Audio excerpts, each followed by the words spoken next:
امشب در 24 گزارش بازداشت یک زن دو تابعیتی توسط جمهوری اسلامی. روزنامه خراسان میگه این زن پنجمین زندانی آمریکایی در ایرانه. ورود 3000 ملوان و تفنگدار آمریکایی به منطقه خاورمیانه. نیروی دریایی آمریکا میگه 2 ناو جنگی یو اس اس پاتان و یو اس اس کارتر هال این نیروها رو همراهی میکنند. بحث و جدال در لندن برای قرار دادن سپاه در فهرست سازمان‌های تروریستی. وزیر کشور بریتانیا میگه تهران بزرگترین تهدید وزیر خارجه اما نگران اقدامات تلافی‌جویانه جمهوری اسلامی. و نخست وزیر اسرائیل در دیدار با نمایندگان کنگره آمریکا گفته باید یک تهدید نظامی واقعی علیه ایران وجود داشته باشه. از واشنگتن دی سی این 24 است با فرداد فرحزاد. بینندگان ایران اینترنشنال در ایران و سراسر جهان سلام و وقت بخیر. روزنامه خراسان گزارش داده جمهوری اسلامی در هفته‌های اخیر یک زن ایرانی آمریکایی رو به اتهام جاسوسی بازداشت کرده که موجب توقف روند تبادل زندانی بین تهران و واشنگتن شده. مراد طاهبا، سیامک نمازی و عماد شرقی 3 زندانی ایرانی آمریکایی هستند که جمهوری اسلامی بازداشت اونها رو رسما تایید کرده. حالا روزنامه خراسان میگه این زن هم زندانی آمریکایی در ایرانه و به گفته این روزنامه در گذشته با سازمان‌های غیردولتی در افغانستان کار می‌کرده. از طرفی حسین امیرعبداللهیان در جریان سفر به ژاپن گفته که مذاکرات غیر مستقیم ایران و آمریکا درباره مبادله زندانیان از پارسال تا امروز ادامه داشته. گفتگوها و مذاکراتی که با تلاش و میانجیگری اتحادیه اروپا و آقای بورل انجام شد، ناظر بر بازگشت همه طرف‌ها به تعهدات کاملشون در برجام است. البته تبادل زندانیان یک موضوع انسانی است که ما در این خصوص گفتگوهای غیر مستقیمی رو از سال گذشته با طرف آمریکایی داشتیم. همکارم اردوان روز به اینجا در استودیو با ماست. اردوان، چه میدونیم در مورد این خانم ایرانی آمریکایی که بازداشت شد؟ خب البته اسمی که ازش آورده نشده، خب طبیعی هم هستش. نویسنده مقاله در روزنامه خراسان آنچنان که من میدونم در واقع نویسنده مقاله های سفارشی هستش و به نظر میرسه این نظر تحریری روزنامه خراسان نباشه و به نوعی میتونیم بگیم که یک نظر ابلاغی است با جزئیات بیشتر. پیش از این هم ما در روزنامه خراسان چنین چیزی رو دیده بودیم. مسئله که هستش اون طرح مسئله که حالا اصطلاحاً از دبه کردن استفاده میکنن از طرف آمریکایی، به چند محور تو این مقاله داره اشاره میکنه، از جمله اینکه جمهوری اسلامی حسن نیت به خرج داده، کاملا مایل به مذاکره بوده، در حالی که طرف آمریکایی حاضر نشده. در همین حین ما میدونیم که حتی جمهوری اسلامی پیش از این هم چند پیش خبری در اومد در ارتباط با شهاب دلیلی که البته شهروند آمریکایی نبوده و ولی به هر حال صاحب اقامت و گرین کارت آمریکایی بوده که دستگیر شده و با همین جرم مشخص، یعنی جرم جاسوسی که شامل همه اینا، از جمله همین مورد این خانم ایرانی آمریکایی که دارن میگن که در این جای افغانستان هم پیش از این کار کرده شده. حالا مسئله کسی اینه که من موجه سازی رو میبینم در این مقاله، یعنی اینکه ما حاضر شدیم این 4 نفر رو آزاد بکنیم که یکیشون رو قبلا آزاد کردیم، پدر آقای نمازی رو، یعنی نمازی بزرگ رو، و در واقع مذاکره ما بر سر این 3 تا بوده. اما طرف مقابل حرف دیگری میزنه. آنچه که جمهوری اسلامی داره خلط میکنه در این قضیه اینه که آمریکا 4 شرط رو در مذاکرات خارج از برجام گذاشته. یکی از این شروط آزاد کردن این افراد بوده، زندانیان بوده، و اما عدم ادامه این روش. اما جمهوری اسلامی از این به نوعی مشروع داره دوباره یک مدلی درست میکنه برای باجخواهی، به این معنا که شما هر بار این 3 نفر رو آزاد میکنید یا 4 نفر رو به هر حال آزاد میکنید، پولهایی رو آزاد میکنید، زندانیانی رو از آمریکا پس میگیرید چون به دلیل اینکه این تبادله، و دوباره باز میرید افرادی رو دستگیر میکنید، در بزنگاه‌ها بحث و مطرح میکنیم. ما این بزنگاه صحبت از خانومی که اسمش رو نمیدونیم چیه، درست در زمانی میشنویم که نیروهای آمریکایی در وارد منطقه خاورمیانه شدن، در دریای سرخ مستقر شدن. از یک طرف ما میدونیم بحران‌هایی که در خلیج فارس وجود داره افزایش پیدا میکنه و دوباره باز بحث یک شهروند پیش میاد. از اونجایی که دولت جمهوری اسلامی میدونه که مسئله جان شهروندان آمریکایی به هر حال برای آمریکا امر مهمی است که در طول سالها هم در دوره آقای اوباما هم در دوره ترامپ علیرغم مقاومتی که به خرج داده بوده باز هم یک نفر آزاد شده، چون میدونه حساسیت وجود داره، این رو ابزاری برای باجخواهی کرده. و من فکر میکنم مقاله امروز دقیقاً اشاره به این داره که طرف شماست که باید حالا کوتاه بیاد. در واقع ما این 3 نفر رو آزاد میکنیم و تمام، و شما باید همه اون تعهداتون رو عمل کنید. اما یه نکته باقی میمونه. اینجا اون بحثی است که جمهوری اسلامی دوباره افرادی رو به بهانه‌های مختلف دستگیر خواهد کرد و دوباره جمعی رو درست میکنه 3 4 5 نفر و دوباره باز میره برای آزاد کردن پولها، گرفتن باج و در عمل آزاد کردن افراد دیگه در طرف مقابل، که این به نظر میرسه طرف آمریکایی این بار دست رو خونده. از یه طرف هم فشار کنگره در آمریکا بر دولت آقای بایدن و شرایط آقای مالی به نظر میرسه که اونها این بار تا اینجا مقاومت کردن وارد بازی نشن. طبیعتاً برای وزارت خارجه هم بالاخره شرایط دشواری دیگه، اول 3 تا زندانی، بعد 4 تا زندانی، بعد 5 تا زندانی، مذاکرات تو کجا بعد ادامه بدید؟ و همینجور ادامه پیدا میکنه. موضوع اینه که اگر شما حد نداشته باشید که همینجور خواهد بود روی این. و جالبیش اینه که هیچ تعویق و فاصله‌ای هم بین این بازداشت‌ها نمیزنید، در عین حالی که حالا علیرغم حرفی که وزیر خارجه ایران در توکیو زد، علیرغم اینکه میگه مذاکرات در جریان هست، در حین مذاکرات به نظر میاد عده دیگر رو دوباره بازداشت میکنه.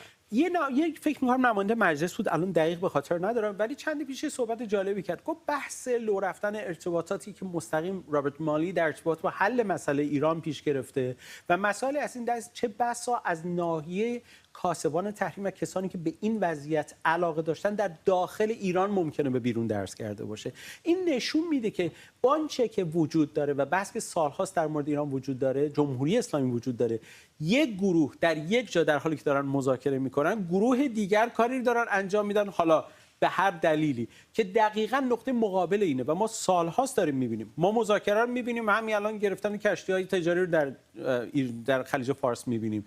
همین الان مسئله درست چند روز قبل شلیک موشک‌های کروز جدید، موشک‌های 600 کیلومتر برد رو داره سپاه تست میکنه. یعنی این نیش و دندان نشان دادن درست در نقطه‌ای که شما در سر میز مذاکره میخواید نشون بدید چقدر صلح طلب هستید، درست در نقطه مقابله و من فکر می‌کنم اون حرف درسته. به هر حال منافع بسیاری وجود داره که چه حالا در هر طرف، چه در داخل جمهوری اسلامی چه در بیرون، که وضعیت فعلی بیشترین سود رو برای کسانی داره ایجاد میکنه که در طول این سالها از این وضعیت بهره بردن. و تهران هم میدونه که همونطور که خودت هم اول اشاره کردی، اینطور نیستش که واشنگتن بتونه رها بکنه میز مذاکرات، برای اینکه تعداد زیادی از شهروندانش در ایران بازداشتن. تازه اونایی که تابعیت دوگانه دارن به کنار، بعضی هم اقامت دارن، مثل آقای شارمت مثلا در آمریکا اقامت داشت، همین آقای دلیلی که بهش اشاره کرد. خیلی وضعیت دشواریه برای وزارت خارجه. این پاشنه آشیل دیگه. میدونی فرداد، جمهوری اسلامی میدونه مسئله شهروندان، مسئله حقوق شهروندی، مسئله دفاع از حقوق شهروندان یک اصله که آمریکا با هیچ چیز نمیتونه کنار بیاد. به عکس اینکه در جمهوری اسلامی خیلی راحت حقوق شهروندان پایمال میشه، این میدونه که در نهایت جمهوری اسلامی در هر حال آمریکا رو این قسمت اون جاییه که مجبور تحمل کنه و پای میز مذاکره بمونه. ممنونم از تو اردوان روز به روزنامه‌نگار اینجا در استودیو با ما. دفتر نخست وزیر بریتانیا گفته رژیم ایران برای بریتانیا و متحدانش یک تهدید جدی و برای مخالفان و دگراندیشان ایرانی ساکن بریتانیا یک خطر مستقیمه. روزنامه بریتانیایی فاینانشال تایمز هم از افزایش اختلافات بین مقامات بریتانیا از جمله وزیر کشور و وزیر خارجه بریتانیا درباره تروریستی اعلام کردن سپاه پاسداران خبر داده. فاینانشال تایمز نوشته در حالی که سوئلا براورمن به شدت نگران فعالیت‌های عوامل سپاه برای ترور شهروندان بریتانیایی مخالف جمهوری اسلامی و یهودیانه، جیمز کلورلی و همفکرانش به دلیل نگرانی از واکنش‌های تهران از جمله بازداشت شهروندان دو تابعیتی و پیچیده‌تر شدن احیای برجام از قرار دادن نام سپاه در فهرست سازمان‌های تروریستی امتناع می‌کنند. امید شمس، حقوقدان و تحلیلگر امور بین‌المللی از لندن. با آقای شمس، قبلا هم با شما در همین باره صحبت کردیم. از یک طرف به نظر میاد که بریتانیا معتقد سپاه پاسداران خطوط قرمز زیادی رو رد کرده، تهدیدی جدی است برای امنیت ملی بریتانیا، و در عین حال به نظر میاد همچنان امتناع میکنن از تروریستی نامیدن این گروه. درود بر شما آقای فرزاد. بله همینطور هست. اختلاف در واقع روش در مسئله‌ای که درباره سپاه پاسداران هست بین وزارت خارجه و وزارت کشور وجود داره. به نظر میرسه اساساً درز کردن این صحبت‌ها به رسانه‌ها یه جور اعمال فشار هست برای اینکه نهایتاً اون گروهی که به دنبال این هستن که در واقع سپاه رو در لیست تروریستی قرار بدن بتونن از فشار افکار عمومی و رسانه‌ها برای این مسئله استفاده بکنن. نکته اساسی که وجود داره این هستش که به نظر میاد که استدلال وزارت خارجه بریتانیا این هستش که اگر سپاه رو در لیست تروریستی قرار بدن چند اتفاق میفته. اساساً اگر این اتفاق بیفته، حتی قبل از اینکه اتفاقی درباره برجام بیفته یا اصلا مکانیزم ماشه فعال بشه، مثل این میمونه که مکانیزم ماشه فعال شده باشه، چون تمام در واقع نقل و انتقالات مالی و روابط اقتصادی که وجود داره یک سرش به سپاه میخوره در ایران.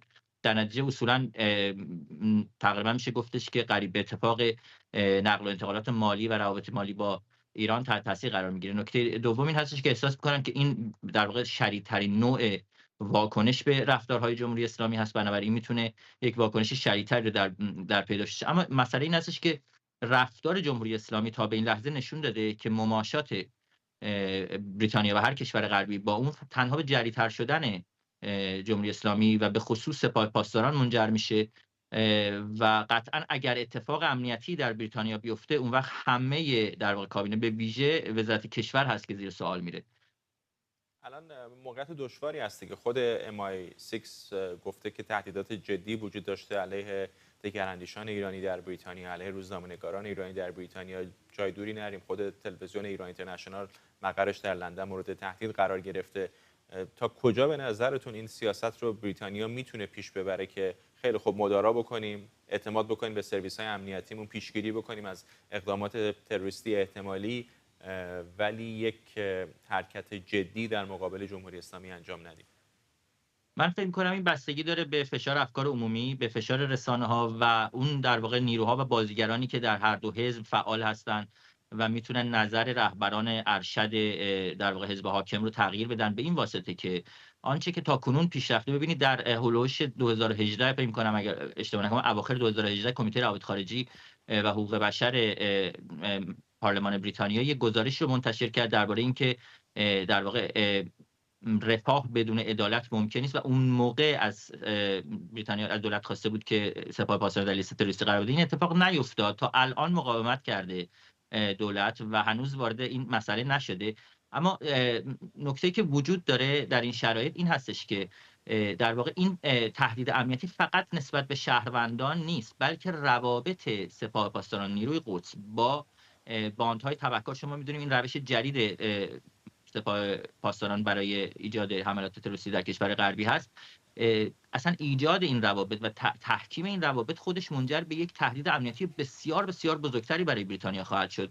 برای مثال اگر با سازمان‌های مافیایی و جنایتکار سازمان یافته در بریتانیا یک روابط مستحکم و پایداری ایجاد بشه، این روابط گسترش پیدا می‌کنه به حزب الله، گسترش پیدا می‌کنه به حماس، گسترش پیدا می‌کنه به سازمان جهاد اسلامی. یعنی چون می‌دونیم که جمهوری اسلامی مثل یک هاب، مثل یک پلی عمل می‌کنه بین سازمان‌های جنایتکار جهان و سازمان‌های تروریستی جهان و این می‌تونه بریتانیا رو به یک شاهراه در واقع تروریستی و در واقع یک منطقه امنی برای نیروهای سازمان‌های جنایتکار دنیا تبدیل بکنه، چون به هر حال دولت ایران پول داره، قدرت داره، نفوذ داره و میتونه اینها رو در اختیار این سازمان‌ها قرار بده. ممنونم از شما. امید شمس، حقوقدان و تحلیلگر امور بین‌الملل از لندن با ما.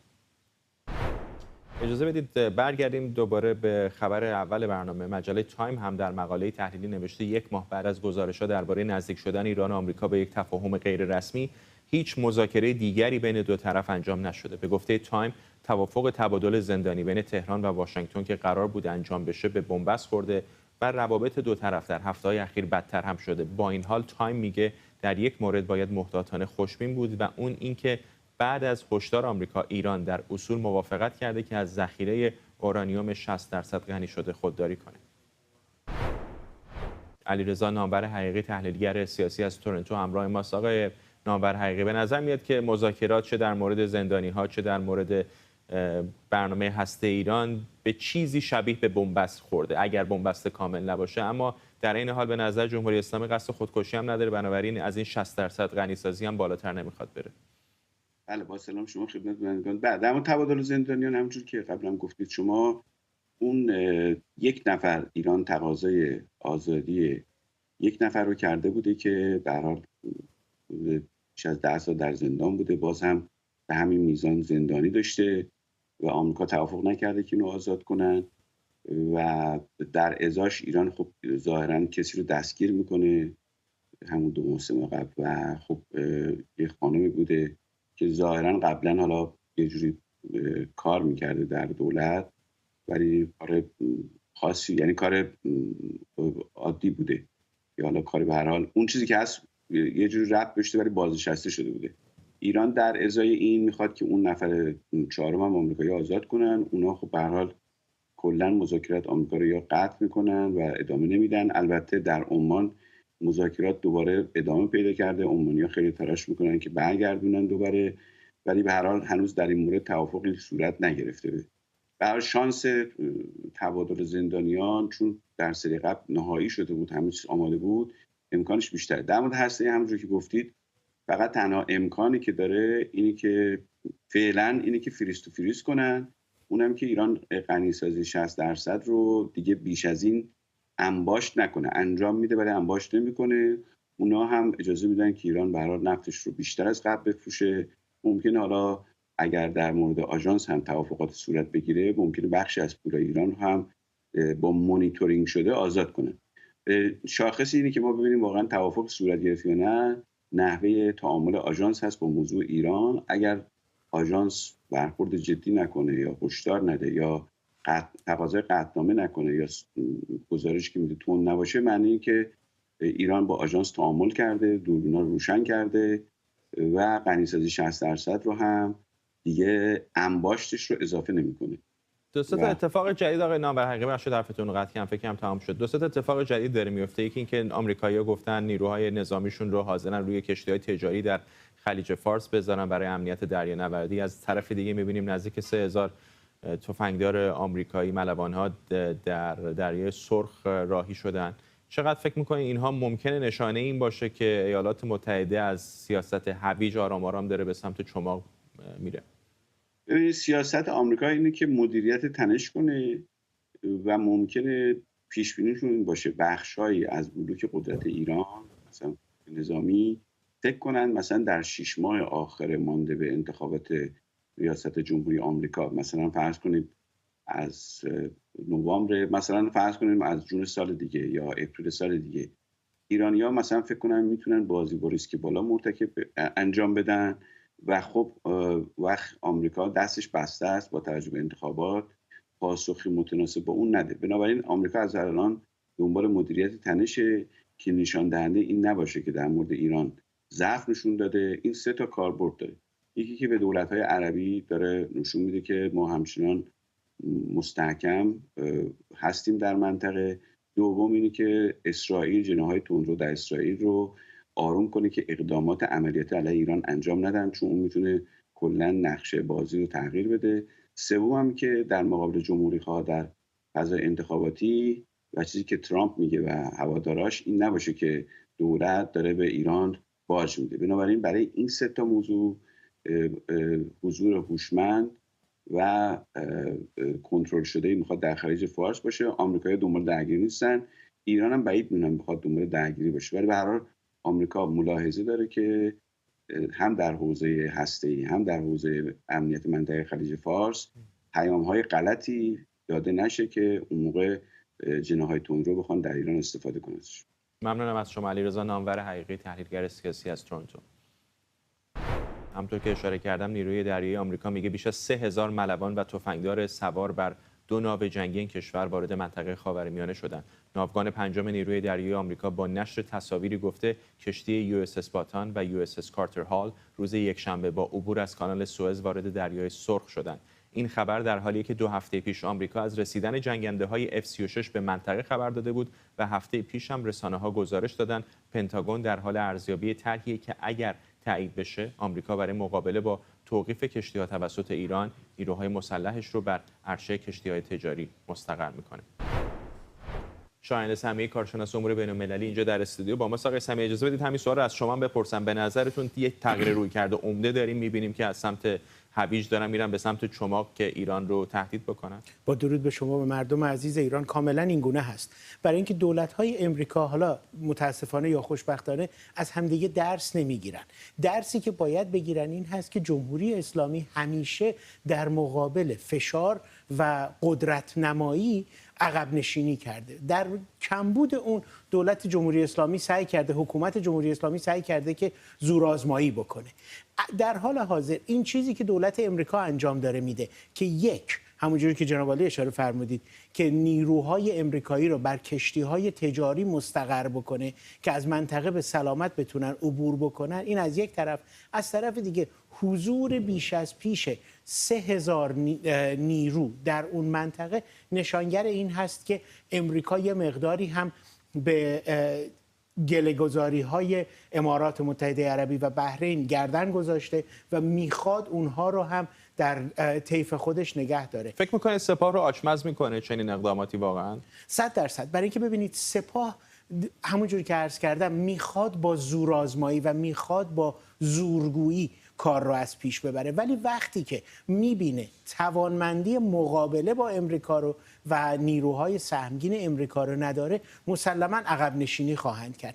و امریکا هم به نظر من از دقیقه اول، یک 2-3 ماه هم پیش هم همینجا خدمت شما بودم، همین موضوع بود که عرض کردم امریکا اگر نخواد زور خودش رو و قدرت خودش رو نشون بده، جمهوری اسلامی پرروتر خواهد شد. ولی به همون جهت هم هست که در حال حاضر من فکر میکنم امریکا از یک جهت به خاطر اینکه داریم وارد نبردهای انتخاباتی میشیم، بالاخره یک سری موفقیت‌های بین المللی مورد نیاز هر دولتی در امریکا هست، از طرف دیگر میبینیم که جمهوری اسلامی هم کوتاه نمیاد، گروگان میگیره، همینجوری که در اوایل خبرها هم بود یک زن دیگر رو هم به گروگان گرفته. پس جمهوری اسلامی داره به رفتار خصمانه خودش ادامه میده. امریکا هم داره به این نتیجه میرسه که اگر جلوی اینا محکم ایستادگی نکنن ممکنه که اونها بخوان گام بعدی رو بردارن. ترجمه دیگر این محکم ایستادگی کردن فشار حداکثری دیگه، یعنی به نظر میاد دولت بایدن عملاً داره برمیگرده به همون سیاست‌های دولت آقای ترامپ. دقیقاً. منتها حالا دولت آقای بایدن میگه سیاست دولت آقای ترامپ که فشار حداکثری بود کارایی نداشت. چرا؟ چون از طرف کشورهای بزرگ دنیا و اروپایی‌ها مورد تایید نبود. قبول. اما این فشارها اگر چند جانبه باشه و همونجوری که باز در خبرها هم دیدیم، حتی اگر دولت بریتانیا موفق بشه که سپاه رو وارد لیست سازمان‌های تروریستی بکنه، اون یک ضربه مهلکتری بر سپاه پاسداران خواهد بود که به مجموعه این محکمتر ایستادن کمک خواهد کرد. 3000 نیروی کمی نیست، بالاخره اینا لوجستیک زیادی دارن، رفت آمدشون، هزینهشون، غذاشون، تجهیزاتشون. نتانیاهو به قانونگذاران آمریکایی گفته که باید یه تهدید نظامی جدی بالا سر ایران باشه. بریتانیا حرفا این چنینی میزنه که سپاه پاسداران مهمترین تهدید امنیت ملی در این کشور هست. چقدر فکر میکنید که واقعا یک رویارویی ممکنه؟ رویارویی بسیار ممکنه. علیرغم اینکه بنده خودم هیچ علاقه‌ای ندارم که مردم عزیز ایران مورد حمله نظامی قرار بگیرن، ولی عملکرد حکومت جمهوری اسلامی داره دنیا رو به اون سمت میبره. حتی اگر ما 10 سال پیش میگفتیم آقای نتانیاهو یک فرد خصمانه‌ای هست و فقط جنگجویی رو داره پیش میبره، ولی الان میبینیم که جمهوری اسلامیه که اگر یک فشار حداقل نظامی یا یک برنامه عملگرایانه نظامی رو در مقابل خودش نبینه، به رفتار خصمانه خودش ادامه خواهد داد. جمهوری اسلامی هیچ زمانی در روند بهبود زندگی برای مردم ایران گام بر نداشته که الان 2 مرتبه ما بگیم که خب حالا اگرم یک تهدید نظامی نداشته باشه وضع زندگی برای مردم ایران بهتر خواهد شد. سپاسگزارم از شما. شاهین سمیعی، کارشناس امنیت ملی، اینجا در استودیو با ما. نخست وزیر اسرائیل در دیدار با هیئتی از نمایندگان دموکرات کنگره آمریکا گفته هر کاری که لازم باشه برای دفاع از کشورش در برابر ایران انجام میده. آقای نتانیاهو گفته باید یک تهدید نظامی واقعی علیه ایران وجود داشته باشه و اگر همه راه‌ها شکست بخوره این تهدید باید عملی بشه. نخست وزیر اسرائیل با نمایندگان کنگره آمریکا درباره ضرورت جلوگیری از دستیابی ایران به سلاح هسته‌ای، توافقنامه ابراهیم و فرصت‌های گسترش صلح با کشورهای دیگه هم بحث کرده. همزمان نتانیاهو در گفتگو با بلومبرگ گفته اسرائیل و عربستان سعودی حتی اگر به طور رسمی هم رو به رسمیت نشناسن هم روابطشون پابرجاست و کریدوری درست کنن که از عربستان تا اروپا رو شامل بشه. همکارم آرش علایی از کنگره آمریکا همراه ماست. آرش، بیشتر بگو که چه گذشت بین نمایندگان کنگره و آقای نتانیاهو. ببین، کنگره آمریکا الان در تعطیلات تابستانی است، اما به این معنی نیست که نمایندگان بیکار هستند. این جلسه‌ای که شما میگویید 26 نماینده دموکرات رفتن به رهبری آقای حکیم جفریز، رهبر اقلیت مجلس نمایندگان، در واقع رهبر دموکرات‌ها در مجلس نمایندگان، و سیگنال واضحی است در موقعی که تفنگداران نیروی دریایی آمریکا دارن در همون دور و برها از کانال سوئز رد میشن میرن توی دریای سرخ. سیگنال مشخصی است به تهران، سیگنال مشخصی است به تل‌آویو، سیگنال مشخصی است به کشورهایی که متحد آمریکا هستند در منطقه. در مورد امارات متحده عربی شایان سمیع عزیز صحبت کرد. داستان امارات متحده عربی اینجا در کنگره هم حتی بهش اشاره میشه، داستانی است که به نظر میآید اماراتی ها میخوان از توبره بخورن هم از آخر. از یک طرف امارات متحده عربی خودش یکی از بزرگترین ناقضان تحریم های آمریکا هست در مورد جمهوری اسلامی ایران و سالها میبینیم آمریکایی‌ها دارن تلاش میکنن که جلوی خیلی از صادرات یا صادرات مجدد حتی محصولاتی که ممکنه استفاده دوگانه داشته باشه از مقصد امارات به ایران رو بگیرن. و از طرف دیگر هم به نظر میاد که حاکمان امارات متحده عربی بعدشون هم نمیاد که با جمهوری اسلامی روابط خوبی داشته باشن یا روابطی داشته باشن که حداقل از دیگر کشورهای منطقه فراتر هست، با جمهوری اسلامی با مدارا بیشتر برخورد میکنن. این سفر نمایندگان دموکرات کنگره آمریکا به اسرائیل رو باید در پس این اصلاحات قضایی که آقای بنجامین نتانیاهو دارد در اسرائیل جستجو میکند و تلاش میکند انجام بدهد ارزیابی کرد و اینکه سعی میکنن دموکرات ها تاثیر بگذارند بر تصمیمات بنجامین نتانیاهو. نکته این است که آیا اسرائیلی ها زیر بار خواهند رفت؟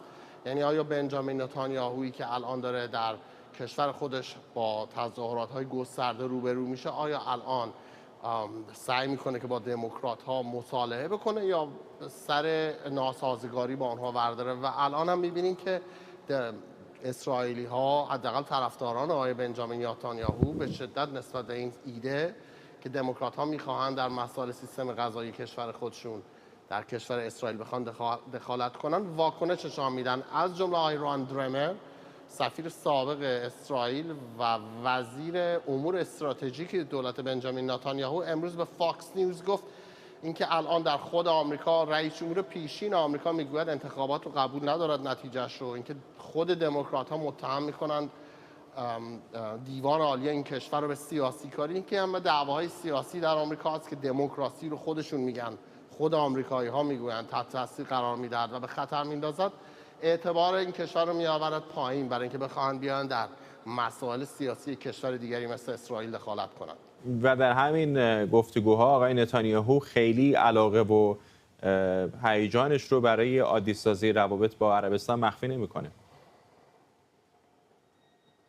ببین نکته این است که از یک طرف می‌بینیم عربستان سعودی به آمریکایی‌ها چشمک می‌زند و میگوید حاضر است این کار رو انجام بده. داستان این است که عربستان ذخایر استراتژیک خودش رو، نفتی خودش رو و اون حاشیه در واقع استخراج نفت که به یک چشم هم زدن میتونن افزایش بدن رو تو این چند وقت کاهش نداده، با اینکه دولت بایدن بارها ازشون خواسته که افزایش بدن تولید نفت. رو می‌بینیم پشت سر هم با اوپک پلاس با روسیه در یک جهت در حال کاهش دادن افزایش تولید نفت خودشون بودن و این بازارها رو تا حدی تحت تاثیر قرار داده. اگه با همین دستفرمون عربستان سعودی بره در موقعی که آقای بایدن میخواد وارد مبارزه انتخاباتی بشه، بعضی از کارشناسان میگویند قیمت نفت ممکنه به قیمت بنزین در آمریکا 5 یا 6 دلار هم برسه و اینجاست که داستان رو یه مقدار پیچیده‌تر میکنه، به خاطر اینکه عربستان از اون ور میگوید که خیلی خوب اگر میخواهید که ما با اسرائیل صلح بکنیم و این داستان رو هم قبول کنیم که افزایش بدیم تولیدمون رو، شما باید بیای و همون در واقع قراردادی رو که با قطری ها نوشتید، یعنی به ما هم به عنوان یک متحد استراتژیک غیر ناتو نگاه کنید. به چه معنی خواهد بود؟ یعنی به معنی این خواهد بود که اگر عربستان سعودی با جمهوری اسلامی وارد جنگ بشه، امریکایی ها باید وارد بشن. این چیزی که دولت بایدن نمیخواد انجام بده، دولت ترامپ هم نمیخواست انجام بده. همون موقع هم به عربستانی ها میگفت باید پول سربازان ما رو پرداخت کنید، این سیستم های دفاع ضد موشک ما نمیتونیم همجور مجانی بیاریم در عربستان قرار بدیم، شما باید پولش رو بدهید. بنابراین این به نظر میاد اسرائیل و عربستان در این زمینه الان همسو هستن، میخوان به نوعی با آمریکا فشار بیارن برای اینکه بخواهد این اتحاد رو برقرار کنه، ضامنش بشه، زیرش رو امضا کنه و بگوید اگر عربستان منافعش تحت در واقع خطر قرار گرفت از طرف جمهوری اسلامی، ما خواهیم بود و از عربستان دفاع خواهیم کرد. ممنونم از تو آرش علای، همکارم از داخل کنگره آمریکا. به گزارش فاینانشال تایمز، دانشمندان آمریکایی برای دومین بار موفق به تولید انرژی با برآیند مثبت با همجوشی هسته‌ای شدند. آزمایشگاه ملی لارنس لیورمور اعلام کرده با استفاده از لیزرهای پرقدرت موفق به استخراج انرژی بیش از آنچه برای تولیدش مصرف کردند بشه. محققان میگن این پیشرفت باورنکردنی گام مهمی در تحقق انرژی همجوشی به عنوان منبعی پاک، پایدار و بی‌پایانه. متخصصان امیدوارند ظرف چند سال آینده از این فناوری برای تولید برق استفاده کنند. در همجوشی مثل شکافت هسته‌ای گرمای ایجاد شده از شکافتن اتم‌ها برای تولید انرژی استفاده میشه، اما خطرات اون فرآیند رو نداره. مهدی سارمیفر، روزنامه‌نگار علم و فناوری از رجاینا کانادا با ماست. آقای سارمیفر، میدونم که قبلا هم کارهای مشابه کردم، ولی خب انرژی که برای تولید این انرژی صرف می‌کردم بیشتر بود و بنابراین برآیندش منفی در میومد. چه تغییری این بار ایجاد شده و چقدر میتونه دریچه برای ما باز بکنه برای یک انرژی پاک و بی‌پایان؟ بله، در حقیقت این روزها فیلم اوپنهایمر هم با پس همون روزهایی که اولین بمب اتمی رو ترکوندن به صورت شکافت هسته‌ای، دانشمندان در آمریکا داشتن روی راکتورهای هسته‌ای و استفاده از انرژی شکافت برای تولید برق استفاده بکنن. 10 سال بعد اولین بمب هیدروژنی ترکید و از اون زمان تا الان 70 تا 68 سال میگذره و هنوز بشر نتونسته راکتور گداخت هسته‌ای رو تولید بکنه. علتش اینه که هدف این آزمایش اینه که یک چیزی شبیه خورشید در یک ابعاد کوچیک قابل کنترل در داخل راکتور در نیروگاه هسته‌ای برای ما ایجاد بکنه. اما مسئله اینه که این فرآیند در خورشید وقتی شروع میشه که انرژی زیادی ناشی از فشار بالای خورشید 300,000 تا زمین جرمشنی، این فشار عظیم در مرکزش ایجاد میشه که در دمای 10 میلیون درجه باعث میشه که این گداخت هسته‌ای شکل بگیره. اما روی زمین ما از ایجاد چنین فشاری عاجزیم، مجبوریم دما رو بالا ببریم تا 100 میلیون تا 200 میلیون درجه. برای این کار این لیزرهای قوی به کمک میان تا هیدروژن رو در مرکز اون دستگاه، همینطوری که تصاویر داره نشون میده، در دمای بسیار بالایی قرار بدن. اما مسئله اینه که برای تولید این لیزرهای قوی انرژی که میبره خیلی در حقیقت بیشتر بود در آزمایش‌های قبلی از اون خورشیدی که این وسط داره شکل میگیره و به ما انرژی میده. تا اینکه در یک دو سال گذشته آزمایشی که در آذر 1401 به خصوص انجام شد و این آزمایش دوم که اونو تکرار کرد نشون میده که حالا ما یک مانع علمی رو رد کردیم و به نظر میرسه بقیه راه ما با چالش‌های مهندسی مواجه هستیم تا در احتمالاً حدود نیم قرن آینده این تکنولوژی به طور کامل در سراسر کره زمین پیاده سازی بکنیم و یه مقداری از اون به هر حال آلودگی‌ها و مسائل جنبی تولید انرژی کاسته بشه. آقای سارمیفر، من یادمه که در مدرسه که فیزیک می‌خوندیم حرف از این بودش که این همجوشی انرژی خیلی بیشتری تولید می‌کنه تا شرایط عادی. چرا میگن که خطرات کمتری داره؟ آیا نمیتونه باعث که انفجار خیلی مهیب‌تر بشه؟ ببینید حجم موادی که استفاده میشه خیلی در حقیقت حجم بالایی نیست و نکته مهمتر اینه که ما الان در مراحل اولیه‌ای هستیم که داریم فقط از لحاظ علمی چک میکنیم که آیا این فرآیند مثلا میتونه روی زمین شکل بگیره به صورت اینکه این احتراق خودش رو ادامه بده. یعنی در حقیقت مشکلات این بوده که شما وقتی یک چیزی روی احتراق ایجاد میکنید انرژی اولیه میدید بعد اون خودش شروع میکنه ادامه دادن. حالا مثلا در موتور بنزین احتراق یا ایگنیشن با شمع اتفاق میفته. شما یه تیکه تعداد هیزم که دارید مثلا یه تیکه چوب خشک آتش میزنید. اینجا این لیزرها باید هیدروژن ها رو اونقدر داغ بکنن که این انرژی بالایی بگیره. این اتم های هیدروژن به هم بچسبن تبدیل میشن به هلیوم. اون هلیومی که شکل میگیره از 4 تا هیدروژن جرم بسیار بسیار کمتری، ناچیزی جرمش کمتر از 4 تا هیدروژن، اون مقدار که به اون معادله معروف پنجتر انرژی که آزاد میشه. بنابراین حجم ماده فرآیندی که شما میخواید ازش در حقیقت انرژی بگیرید و سیستمی که میخواید اینو کنترل بکنید خیلی چیزای مهمیه. ما خیلی الان اول راه هستیم که در مورد خطراتی از این جنس در حقیقت صحبت کنیم. وقتی میگیم که 30 سال 40 سال طول میکشه قطعا این مشکلاتی که شما میفرمایید یعنی به هر حال نسبت به اون سیستم و اون ترسی که ما از بمب هیدروژنی داریم در مقایسه با بمب اورانیومی، بعد اون ترس رو هم باید با هم سیستم‌های کنترلمون به همون اندازه پیشرفت کنه. همه اینها موانع مهندسی هست، خیلی از اینا رو نمیدونیم، ولی اینا در طول چند ده سال طول میکشه تا حل بشه. اگه توجه بکنید همین الان هم وزارت انرژی آمریکا و دانشمندان دارن کار میکنن. حتی کار اونقدر پیچیده است که در لول شرکت‌های صنعتی و آرندی اونها هنوز وارد نشده و خیلی علمش در حقیقت سطح بالا و پیشرو هست. تا اینکه اقتصادی بشه باید حتما همین مشکلات حل بشه. ممنونم از شما. مهدی سارمی‌فر، روزنامه‌نگار علم و فناوری از رجاینا کانادا. شرکت برادران وارنر پخش کننده فیلم باربی گفته این فیلم فقط 17 روز بعد از آغاز پخش جهانیش به رکورد 1 میلیارد دلار فروش رسیده و رکورد پرفروش‌ترین فیلم ساخته شده توسط کارگردان‌های زن را شکسته. باربی ساخته گرتا گرویک اولین فیلم در تاریخ سینماست که توسط یک زن به شکل مستقل کارگردانی شده و به باشگاه میلیارد دلاری‌های جهان پیوسته. رکورد پرفروش‌ترین فیلم ساخته شده توسط یک کارگردان زن تا پیش از این به فیلم واندر وومن ساخته پتی جکینز تعلق داشت. انیمیشن فروزن و کپیتال مارول هم با فروش 1.3 میلیارد دلار پرفروش‌ترین فیلم‌هایی هستند که توسط کارگردان‌های زن تولید شدند، اما این آثار با همکاری کارگردان مرد ساخته و اکران شدند.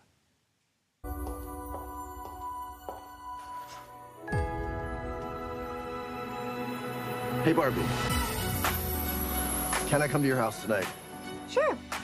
I don't have anything big planned, just a giant blowout party with all the Barbies and planned choreography and a bespoke song. You should stop by. So cool. You can find me under the lights, diamonds under my eyes. This is the best day ever. It is the best day ever. So is yesterday, and so is tomorrow, and every day from now until forever. You guys ever think about dying? گلاره هان همکارم اینجا در استودیو با ماست. کشورهای دیگر رو نمیدونم ولی اینجا تقریبا هر جایی بری بالاخره یه لباس صورتی، کفش صورتی، کیک صورتی، کافی صورتی وجود داره. یعنی من واقعا بازاریابی این چنینی در این سالهای اخیر ندیده بودم و توی بازارم داره جواب میده دیگه. 1 میلیارد دلار فروش بی سابقه است. قطعاً. فرداد کی فکرش رو میکرد باربی اقتصاد سینمای جهان رو متحول بکنه، اصلا نجاتش بده. اقتصاد بیماری که بعد از کووید، بعد از در واقع رقابت در اون پلتفرم‌های نمایش خانگی و بعد از همین اعتصابات نویسندگان و هنرمندان هالیوود و بسیار مسائل دیگه با چالش‌های جدی روبرو بود. اما باربی با یک کارگردان زن، با یک نقش اول زن تونست برای اولین بار توی تاریخ سینما از 1 میلیارد دلار فروش عبور بکنه و اینم تنها رکوردش نیست. اینو بگم لیست رکوردهاش بیشترین فروش فیلم رو در اولین روز اکران در سال 2023 داشته، سریعتر از هر فیلم دیگه‌ای در کمپانی وارنر برادرز رکورد 1 میلیارد دلار فروش رو شکسته، بیشترین پیش فروش فیلم رو در هالیوود داشته و بسیاری رکوردهای دیگه که اصلا تو وقت برنامه ما نمی‌گنجه.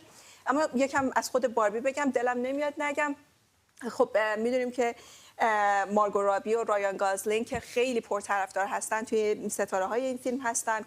کارگردانش گرتا گرویک هست، کارگردانی که فیلم های موفقی مثل لیدل وومن و لیدی برد رو توی کارنامه‌اش داره. روز جمعه هم تولدش بود، یه پستی هم برای فیلم باربی گذاشت توی اینستاگرامش. نویسنده و فیلمنامه نویس این فیلم هم نوآ بامبک همسرش هستش که به هر حال فیلمنامه خوبی بوده. منتقدان در واقع یادداشت‌های خوبی در مورد این فیلم نوشتن. اما بذار به همین کارزار تبلیغاتی و این مارکتینگش بپردازیم. خیلی ها گفتن که مثل بقیه رکوردهایی که باربی شکنده، شاید مارکتینگش هم یه اتفاق بی سابقه بوده که برخلاف تمام اون ترندهای مارکتینگ که مثلا میگفتن 2 تا فیلمی که مردم منتظرن توی بیاد روی پرده نباید توی روز همزمان بیان، اما این سنت و مارکت در واقع این کمپانی‌های نشر دهنده اینها یونیورسال و وارنر استانداردهای رعایت نکردن. اوپنهایمر و باربی تو یه روز روی سینما رفتن، روی پرده سینما رفتن. اون آپنهایمر هم خوب عمل کرده، خوبی داشته. آپنهایمر هم خوب عمل کرده و اصلا یه پدیده شکل گرفته به اسم باربنهایمر که میگن که اینا یک دوقلوهایی هستن که توی یک روز رفتن و اینطوری برخلاف سنت‌های کلاسیک مارکتینگ که اینا با همدیگه رقابت میکنن و فروش همدیگه میارن پایین، فروش هر دوشون بالا رفته. البته انصافا دوقلوهایی هستن که خیلی به هم ربطی ندارن، این دو تا ژانر کاملا متفاوته. خب همین مسئله اصلی همینه، به خاطر اینکه دو تا ژانر مخالف همن. گفتن حتی بسیاری از اونایی که آپنهایمر رو دیدن به خاطر اینکه انقدر که این فیلم، خب میدونیم در مورد اولین بمب اتمی جهان هست، فیلم بسیار سنگینی هست، بسیاری گفتن که مخاطبان فیلم بعد از اینکه به سینما رفتن اصلا رفتن بعدش باربی رو ببینن که خود فضا رو بشوره ببره. ولی باعث شده که این کار مخاطبان از هر دو طیف، از طیف اونایی که کمدی فانتزی دوست دارن و اونایی که فیلمایی مثل آپنهایمر رو دوست دارن جذب سینماها بشن و یک آخر هفته تاریخی با فروش 180 میلیون دلاری برای هر دو تا فیلم داشتیم که نسبت به سال گذشته همین موقع 90% رشد داشته. هنوز هم ادامه داره دیگه، فکر کنم 2-3 هفته است اومده، یعنی مطمئنا تا هفته‌های پیش رو فکر کنم رکوردهای جدیدی هم احتمالاً ثبت کنه. یکی دیگه از چیزای اونایی که دارن فورکست میکنن، به نوعی دارن پیش بینی میکنن، اینه که برخلاف بسیاری از فیلم‌ها که اوپنینگش یهویی قیمت فروشش بالای بعد سقوط میکنه، هر دو تاشون در واقع توی یک شیب سعودی هستن. انتظار میره که فروششون یک فروش تاریخی باشه. این رو هم بگم اگه وقت داشته باشیم که یه در واقع بحث زیادی که بود در مورد پخشش توی کشورهای عربی بود. الان عربستان سعودی و امارات متحده عربی هم گفتن با یه ویرایش کوچیکی میذارن فیلم پخش بشه، اینم به فروشش کمک میکنه. حالا ببینیم ویرایش کوچیکشون چقدر کوچیک هست. ممنونم از سوگلاری هان همکارم اینجا در استودیو با ما و ممنونم از شما که ما رو در این برنامه 24 امشب همراهی کردید. برنامه رو با تصاویری از کاخ سفید همینجا در واشنگتن دی سی به پایان می‌بریم.